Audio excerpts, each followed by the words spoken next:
IT বাড়ির পক্ষ থেকে আপনাদের সবাইকে স্বাগত জানাচ্ছি ওয়েব ডিজাইন বাংলা ভিডিও টিউটোরিয়ালের আজকের পর্বে।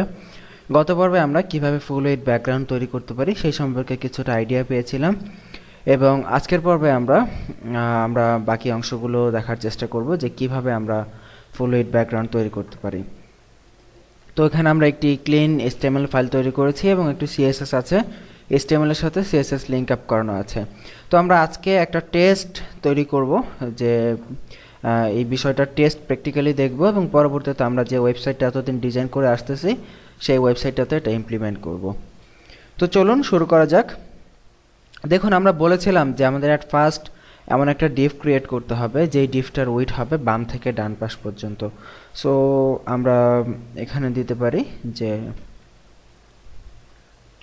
ফুল র্যাপ নামে একটি ডিভ এখানে ক্রিয়েট করলাম এবং ক্লাস দিলাম ফুল র্যাপ।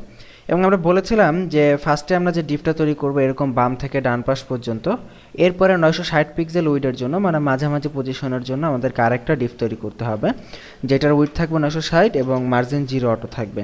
তো ঠিক আমরা এটার নাম দেই শুধু র্যাপ। ওটা দিলাম ফুল র্যাপ যেটার উইড হবে 100% আর শুধু র্যাপের উইড হবে 960 পিক্সেল, এবং এর মধ্যে আমরা আমাদের এলিমেন্টগুলো লিখব। সো ধরলাম এর মধ্যে আমরা আমাদের হেডিংয়ের এলিমেন্ট লিখব, যে লিখি যে দিস ইজ আবার টেস্ট হেডিং, আমরা সাপোজ যে কোনো একটা কিছু লিখলাম। এখন আমরা যেটা করব, ফুল র্যাপ যেটা আছে সেটাকে আমরা CSS দিচ্ছি। আমরা বলেছিলাম এটার উইড 100%। এরপরে শুধু র্যাপ যেটা আছে, যেটা ভেতরে থাকবে এবং মাঝ বরাবর থাকবে, সেটার উইড হবে 960 পিক্সেল, ডিসপ্লে হবে ব্লক এবং মার্জিন থাকবে 0 অটো, এতে করে এটা মাঝ বরাবর পজিশনে চলে আসবে। তো আমরা এটার আউটপুটটা দেখি, পেজটা রিফ্রেশ করে দেখি যে হয় কি না। দেখলাম যে আমাদের হেডিংটা ঠিকই মাঝ বরাবর আছে, এবং আমরা যদি এটাকে ইন্সপেক্ট এলিমেন্ট করি, দেখুন হেডিংটা মাঝ বরাবর আছে। যদি আমরা র্যাপের উপর মাউসের কার্সার নেই, আমরা দেখতে পাবো যে এই র্যাপের উপর মাউসের কার্সার নিলে র্যাপের অংশ হচ্ছে এই যে এই অংশটুকু, এবং এখানে লিখে দিচ্ছে 960 পিক্সেল হচ্ছে এটার ওয়েট। এবং আমরা এরপরে যদি ফুল র্যাপের উপর মাউসের কার্সার নেই, তখন দেখা যাবে যে আমাদের স্ক্রিনের সাইজ যতটুকু সেই অনুযায়ী এটা ফুল স্ক্রিন ধরে তার জায়গা নিয়ে নিয়েছে। তো তার মানে বোঝা যাচ্ছে এটা কাজ করতেছে। তো এখন এটা কাজ করতেছে বোঝার জন্য আমরা এটাকে ব্যাকগ্রাউন্ড দেই, ফুল উইডের একটা ব্যাকগ্রাউন্ড দেই। সাপোজ আমরা ফুল উইডের রেড রঙের একটা ব্যাকগ্রাউন্ড দিলাম, সেভ করলাম, এবার রিফ্রেশ করি। দেখুন ফুল উইড, যেহেতু এটা পেজের বাম থেকে ডান পাশ পর্যন্ত অংশ জুড়ে আছে, সো এটা ফুল উইডটা আমাদের বাম থেকে ডান পাশ পর্যন্ত লাল রং হয়ে গেছে। তো এখন আমরা যদি চাই যে মাঝে যে পজিশনটা আছে, হেডিংটা যতটুকু এরিয়া জুড়ে বা শুধু র্যাপ যতটুকু এরিয়া জুড়ে 960 পিক্সেল যেটা আমরা দিয়েছি, এটাতে যদি অন্য কোনো ব্যাকগ্রাউন্ড দেই, দেখুন এটাকে আমরা অরেঞ্জ কালার ব্যাকগ্রাউন্ড দিলাম বোঝার জন্য। এবার রিফ্রেশ করি। তার মানে আমরা কি দেখতে পাচ্ছি যে আমরা যদি এবার যদি এটাকে ইন্সপেক্ট এলিমেন্ট করি আরও একবার, দেখুন ফুল র্যাপ যে অংশটা আছে মাউসের কার্সার নিলে দেখা যাচ্ছে ফুল লাল রংটা সেটার। এরপরে শুধু র্যাপ যেটা আছে সেটা হচ্ছে মাঝ বরাবর অংশ, এই যে এই অংশটা হচ্ছে শুধু র্যাপ, এবং এর মধ্যে আমাদের এলিমেন্ট হেডিং টেডিং যা কিছু আছে আমি যদি এর মধ্যে দিই এটা এইভাবে থাকবে। সো আশা করি বুঝতে পারলেন এই টেকনিকটা। এখন ধরলাম যে এইটা আমাদের ওয়েবসাইটের হেডিং পার্ট, আর এখানে একটা জিনিস আপনারা খেয়াল করুন, এটা কিন্তু বামে সম্পূর্ণ লেগে নাই এবং ডানেও সম্পূর্ণ লেগে নাই, ওপরেও সম্পূর্ণ লেগে নাই। এর লেগে না থাকার কারণ হচ্ছে এটার যে হেডিংয়ের যে একটা ডিফল্ট মার্জিন প্যাডিং আছে ব্রাউজারের, সেইটা আছে। তো এটা যদি আমরা আউট করতে চাই, আপনারা একবার মনে মনে ভাবুন কি করতে হয়। এটাকে CSS রিসেট মার্জিন 0 প্যাডিং 0, তাহলে সমস্ত এলিমেন্টের মার্জিন প্যাডিং অটো 0 হয়ে যাবে। রিফ্রেশ করি, এইবার দেখুন এটা সম্পূর্ণ বাম থেকে ডানে লেগেছে, ওপরেও লেগেছে। এখন ধরলাম এটা হচ্ছে আমাদের হেডিং পার্ট, এই পুরোটা। এখন এটার নিচে আর একটা কন্টেন্ট পার্ট থাকবে। তো এই ক্ষেত্রে আমাদের কি করতে হবে, ঠিক একইভাবে কন্টেন্টের জন্য আমাদেরকে যেটা করতে হবে, এই কন্টেন্ট পার্টের জন্য একইভাবে আমাদের ফুল র্যাপ নিতে হবে, র্যাপ নিতে হবে এবং তার মধ্যে কন্টেন্ট দিতে হবে। তো যেহেতু একই স্টাইল মানে একই HTML নিতে হবে, সো আমি এটাকে কপি করলাম, কপি করে ইউজ করলাম ফুল র্যাপ, এবং এর মধ্যে আমরা আমাদের কন্টেন্ট লিখব। তো কন্টেন্ট আমরা কি দিলাম, ধরেন H2 দিয়ে একটা হেডিং দিলাম, this is our contents heading. এরপরে ধরলাম আমরা প্যারাগ্রাফ দিলাম যে this is our test paragraph, আমরা ব্লা ব্লা একটা কিছু এখানে লিখে দিলাম এবং প্যারাগ্রাফটাকে একটু বড় করি, বুঝতে সুবিধা হবে। দেখুন এখন যদি আমরা পেজটা রিফ্রেশ করি, দেখবেন হেডিংয়ের নিচে কন্টেন্ট চলে এসেছে। কিন্তু একটা প্রবলেম হয়েছে। প্রবলেমটা হচ্ছে যেহেতু আমরা একই স্টাইল শিট ব্যবহার করেছি, একই HTML ইউজ করা আছে এবং নাম যেহেতু একই দুইটারই, ফুল র্যাপ এবং র্যাপ, সো এই ক্ষেত্রে আমাদের প্রত্যেকটা এলিমেন্টেরই একই ব্যাকগ্রাউন্ড কালার আসতেছে, কিন্তু আমরা চাই কন্টেন্টের ব্যাকগ্রাউন্ড কালার অন্যরকম হবে। সেই ক্ষেত্রে যদি আমরা ব্যাকগ্রাউন্ড কালারটা চেঞ্জ করতেই চাই, এক্ষেত্রে আমরা যেটা করব যে এই ফুল র্যাপের যদি আমরা ব্যাকগ্রাউন্ড কালার রেড দিই, তাহলে আমাদের ওয়েবসাইটে যত ফুল র্যাপ ইউজ করব সবার ব্যাকগ্রাউন্ড কালার রেড হয়ে যাবে। তো এই জন্য শুধুমাত্র ব্যাকগ্রাউন্ড কালার চেঞ্জ করার জন্য আমরা যে কাজটা করব, ফুল র্যাপের সাথে আলাদা, মানে এই ফুল র্যাপ এবং র্যাপ প্রত্যেকটা এলিমেন্টে কমন থাকবে। আমরা কন্টেন্ট দেই আর হেডিং দেই, যাই দেই না কেন, প্রত্যেকটা এলিমেন্টের বাইরে এই দুইটা র্যাপিং কমন থাকবে, ফুল র্যাপ এবং শুধু র্যাপ। এবং যেহেতু কমন থাকবে, সো আমরা তো আর কমন ব্যাকগ্রাউন্ড দিতে পারি না।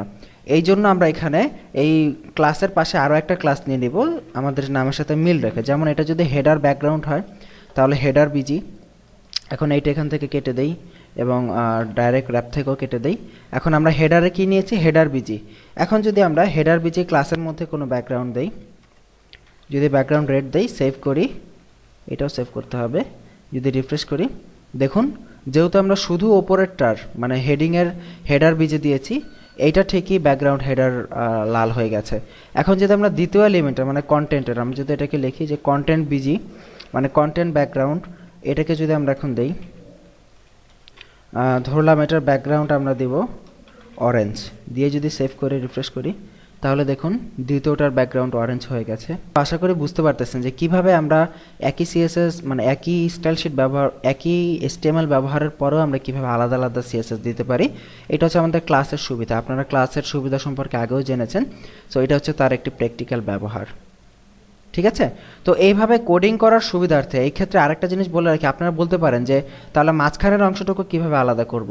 তো মাঝখানের অংশটুকু আলাদা করার জন্য আপনারা চাইলে র্যাপের পাশে আরেকটা ক্লাস নিতে পারেন, অথবা আমাদের পুরো হেডিংকে তো একটা র্যাপ দিয়ে আমরা ঘিরে নিবই। যেমন হেডিংয়ের জন্য আমাদের হেডার নামে একটা ট্যাগ তো থাকবেই। আপনারা কিন্তু অলরেডি শিখেছেন HTML5 semantic elements header. So আমরা চাইলে এই হেডারকে এখানে ব্যাকগ্রাউন্ড দিয়ে দিতে পারি।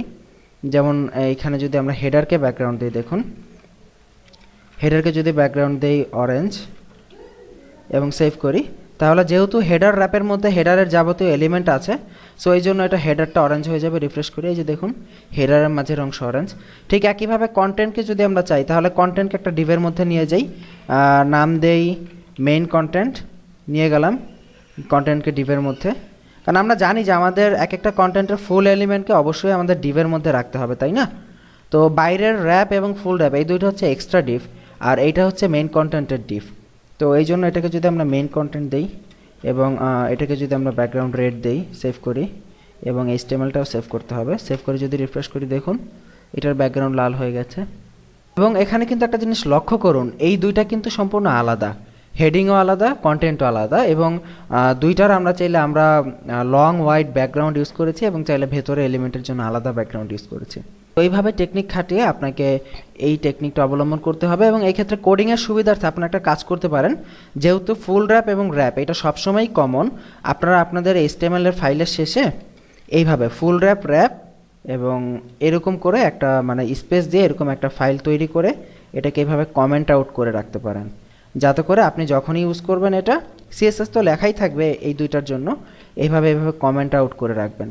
তাহলে আপনি যখন এটা ইউজ করবেন এখান থেকে জাস্ট কপি করবেন, কপি করে জাস্ট আপনি নতুন এলিমেন্ট নিলে এইভাবে বসাবেন, বসিয়ে তার মধ্যে আপনি আপনার এলিমেন্ট লিখবেন, যে এলিমেন্ট হেয়ার। সেভ করি, রিফ্রেশ করি, দেখবেন এই যে নতুন এলিমেন্ট চলে এসেছে। এইভাবে আপনি যতবার খুশি ততবার ইউজ করতে পারবেন।